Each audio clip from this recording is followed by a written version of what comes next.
Hi BookTube, it's Amy. I'm realizing that I'm really not in good shape here when it comes to filming after dark. The ceiling light in the living room of my apartment is down that way by the kitchen, and there's really nothing up here. I did install, a tiny desk lamp in the corner over there to try to illuminate the situation a bit, but it didn't seem to help. The point is, though, that you can see me right now, so I'm just going to go with it tonight because I wanted to sit down and film a tag video. I haven't done a tag video in a long time. It's been months and months. So I made myself a cup of coffee, a cup of hot coffee, even though it is incredibly hot here. And I don't know if you can see it, but I am sweating from every pore in my body. My face feels as though it's just covered in a sheen of sweat. But all that aside, it is starting to cool off a little bit here. I've got the windows open, I've got fans running, and I'm going to do this tag video. So Sean the Book Maniac tagged me to do All the Feels book tag, which is one that I think has been doing the rounds. I will admit that I haven't been watching a lot of tag videos lately. They've just become one of my least favorite things to watch, I guess, and so when they appear in my feed, I'll often skip them, although the questions here do sound familiar to me, which suggests that I've watched at least a couple of people do this tag before. So this is a series of questions related to how we feel about the books we read. So the first question asks, what's your instinctive physical expression of delight with a book? So I'm assuming this question is asking, how do I physically react when there's something that I like about a book? Now, often I will smile. I've been told that I grin a little bit. It's, a reflex reaction. And occasionally I laugh, although if you knew me in real life, you would know that I don't actually laugh. I don't do the whole ha ha ha big laugh type thing when I think something funny. I'll often go like, or ha, something like that, but of course it doesn't sound real when I'm trying to manufacture it for the camera, but it's more like a snort of laughter, I suppose. Occasionally I think I do that in public when I'm reading on the bus, but as my reactions and my voice and my interactions, I guess in general, are of low volume. People often tell me to speak up or say I'm very quiet because they're of low volume. I don't think anyone notices when I do a little snort of laughter on the bus. But there's that. And then another thing I do, occasionally when I'm reading in bed and there's a passage that I find particularly delightful because it's funny or because I'm impressed with the character or because, something that I was waiting to happen happened, I will occasionally curl my toes in delight, which sounds funny. Oddly enough, I move my feet a lot just when I'm sitting. I'm really fidgety, so when I'm sitting or lying in bed, I'll move my feet a lot, and I have noticed that I will curl my toes with delight, which is an odd thing to do, and you wouldn't think that anyone in their, in reality would actually curl their toes with delight. It sounds like a cliche from a novel or something, someone curling their toes with delight, but apparently I do. So the next question here asks, has there ever been a specific meal or food passage in a book that was memorable to you? Now, books talk about food a lot, and I really like food.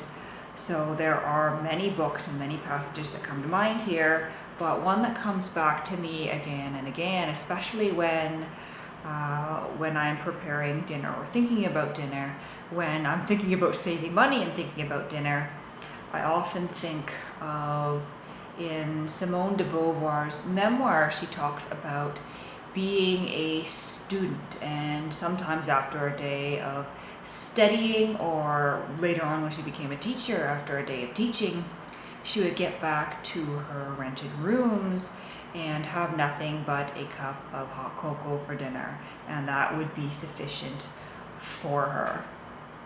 Now, I'm assuming that the French version of hot cocoa is a lot different than what we know in Canada, because if I just had a cup of hot chocolate, I mean, hot chocolate comes from a canister, it's powder, you mix it up, that's the hot chocolate we get around here.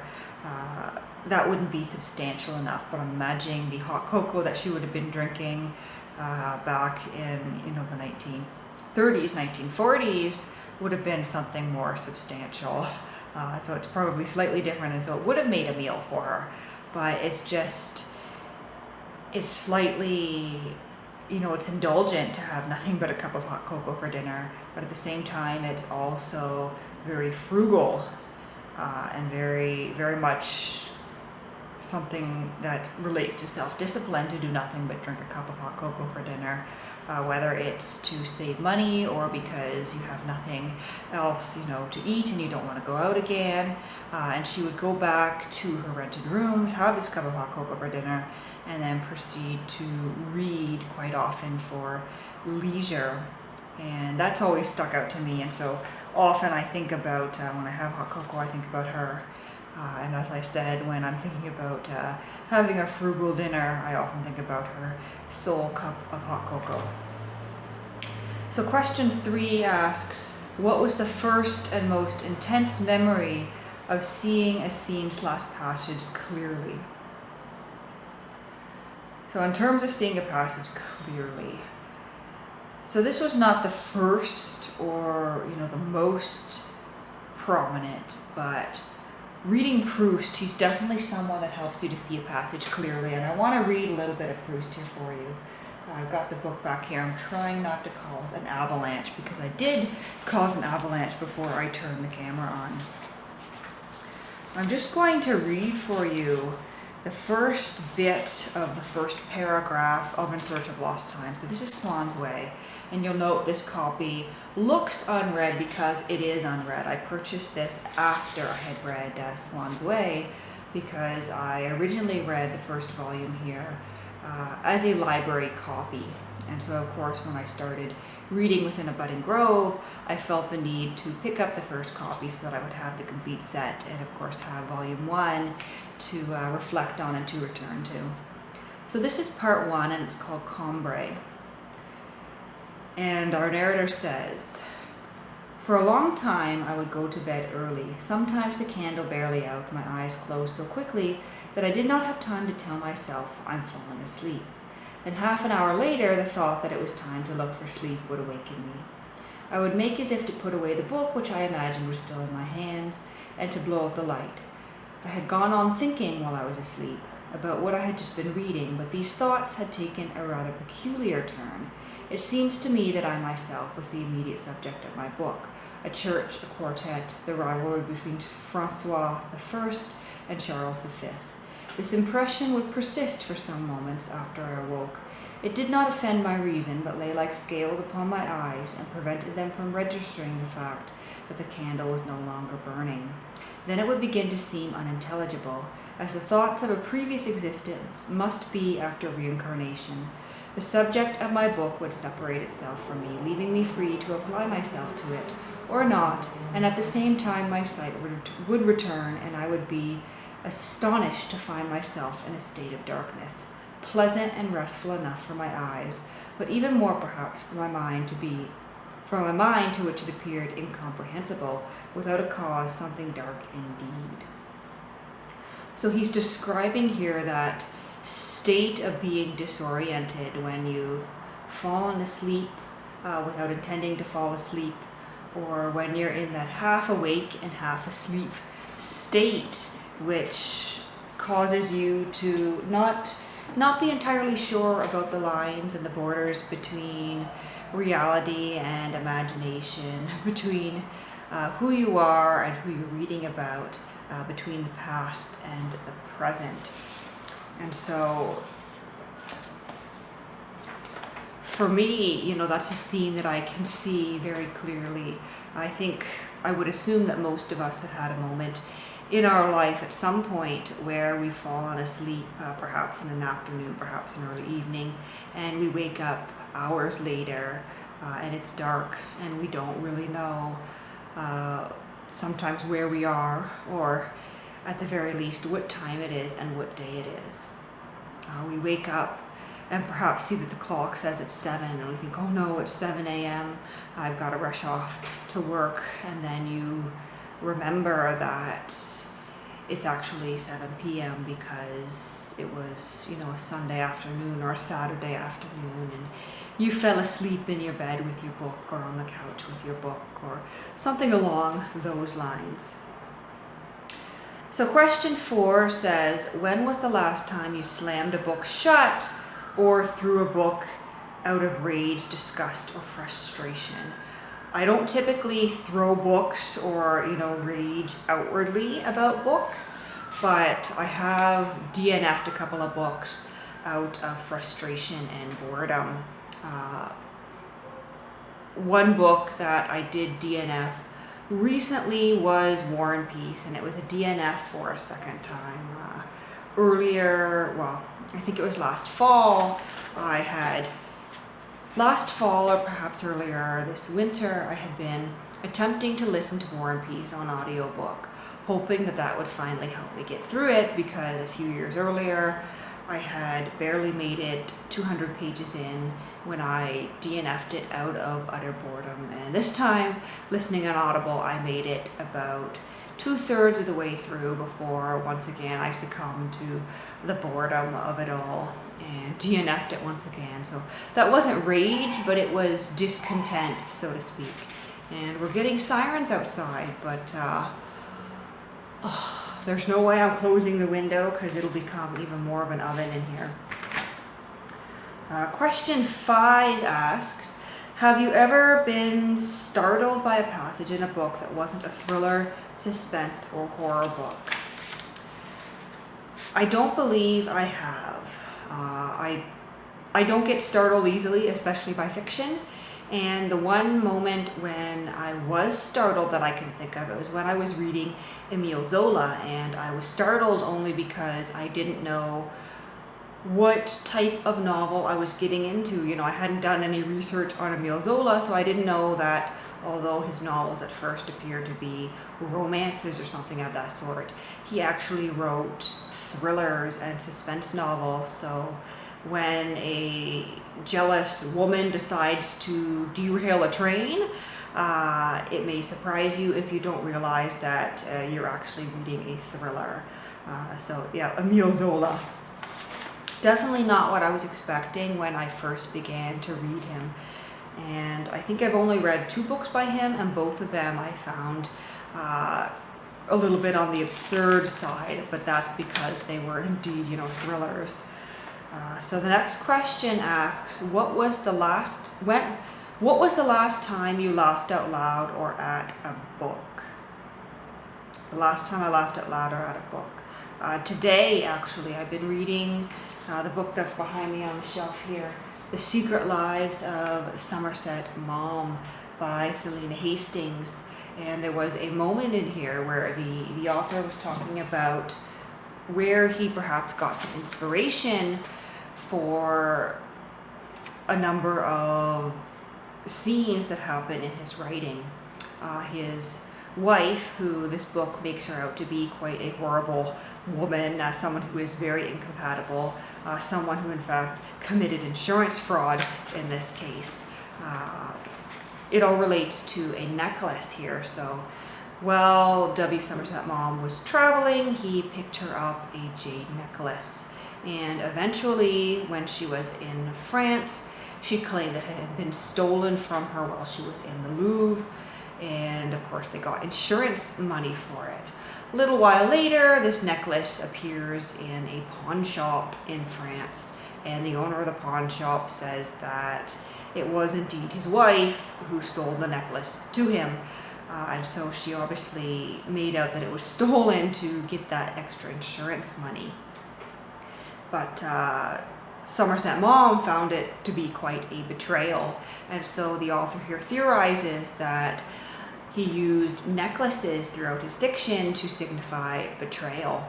And so there was this hilarious scene from one of his works that the author recounts to do with a pearl necklace. And so the premise here is that there is a dinner party and a jeweler, someone who knows pearls very well, is admiring a string of pearls around a woman's neck. And he says, those must be worth several $1,000s. And the woman's husband says, oh, no, those are, cheap imitations. She picked them up for cheap at a department store as she was leaving New York. And the jeweler suddenly sees the look of horror on the woman's face because she knows they're real and she told her husband something else. And so the jeweler says, well, let me take a closer look with my glass. And he straight out lies to the husband and says, oh, I was mistaken. They're just really good imitations, even though this jeweler knows they're real and are worth several $1,000s. But just this whole hilarious scene of this woman who is, it would be implied that she is having an affair with another man who bought her this expensive string of pearls. This woman who is almost undone by a jeweler who sees that she is literally wearing her guilt around her neck. So I found that little anecdote quite funny. And I'm looking forward to actually reading the story that contains that scene in it when I get to that in my deep dive into Somerset Maugham. So question 7 asks, what book made you feel expansive? Now, I'm not really sure what to make of the term expansive. I guess it's something that made you feel as though your mind was expanding, which I think is almost anything that I could read. To be general about it, I guess I would tag the label on Simone de Beauvoir, because each time I read and each time I reread, I feel as though I am thinking about not only her writing, but about life in a new way. So that is just a general blanket answer for that one. And then I guess there are a couple of bonus questions here.